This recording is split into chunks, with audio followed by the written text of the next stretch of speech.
Hello, this is Peter with Think Positive for Life, Episode 2.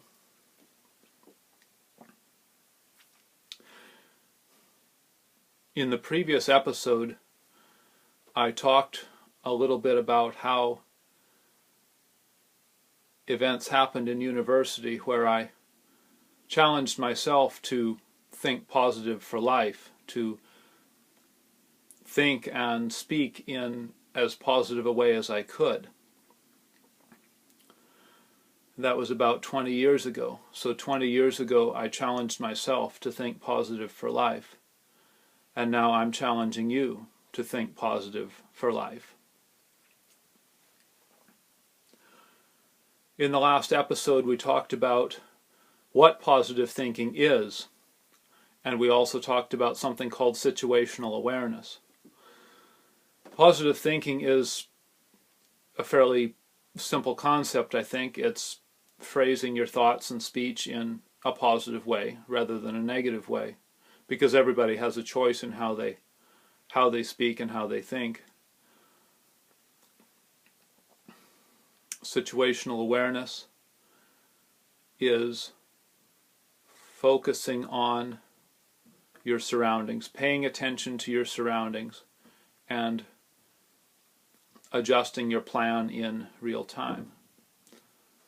I said I got my private pilot's license through Oklahoma State University, and when I was flying they told me about situational awareness, which is obviously very important for an airplane pilot, but it's important for pretty much anything, whether it's a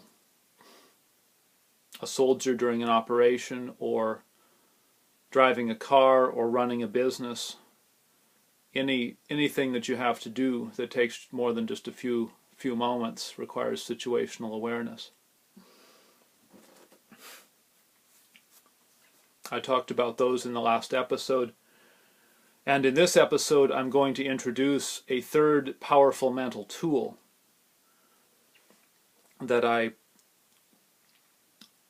integrated into my mental toolbox relatively recently. It was the realization that I get to decide how to respond to events that occur in my life. And I remember quite well the first time that I actively recall using this. I was trying to repair the straw chopper drive on an 8820 John Deere combine, and there was a bolt that I was trying to get in for it to work properly. Because of various reasons, I needed the bolt to go in with one end pointing a certain way, and the fuel tank was in the way, and I was trying to get it in there, and I was quite frustrated, getting quite frustrated. And I just thought to myself, well, I get to decide how to respond to this situation. I can keep struggling and get upset and throw a fit and still not accomplish anything. Or I can go do some other things. I can cool off, and there's some other work I need to do in other parts of the farm. So I set everything down. I went away for 20 minutes or so, or an hour. And when I came back, I picked up the parts, and I think I used a long screwdriver or something to carefully pry the fuel tank away to get enough space. And the bolt went in, and the fuel tank came back into shape, and everything, I had it together in less than a minute. So the idea that you get to decide how to respond to things that you encounter, that's fairly simple, but the challenge I found, and still do find somewhat, is remembering when I'm in the midst of a crisis to apply this. But it's worth working on, because it puts just a little bit of a gap or insulation between the situation and your ego. Between you and the situation, you can distance yourself just a little bit and remember that you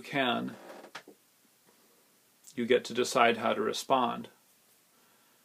And when I began to be able to apply that on a regular basis, it was a life changer.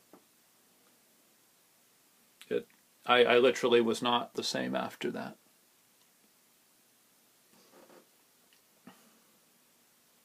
So we talked about positive thinking, which is speaking and thinking in positive terms.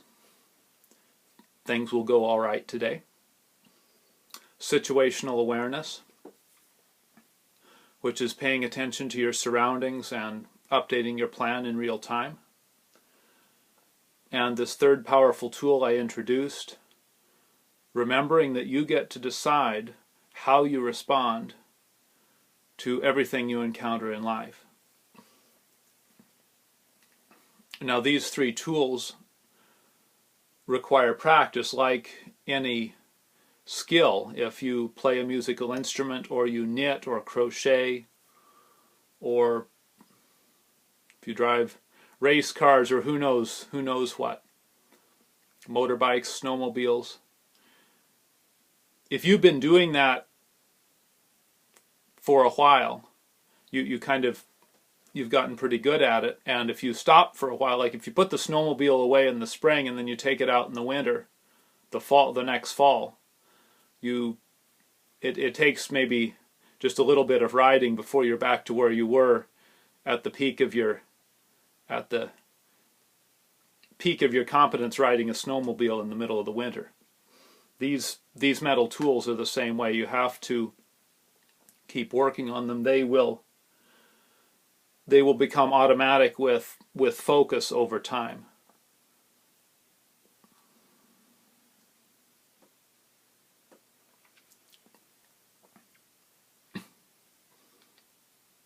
So we have positive thinking, we have situational awareness, and we remember that we get to decide how to respond to the things that we encounter in life.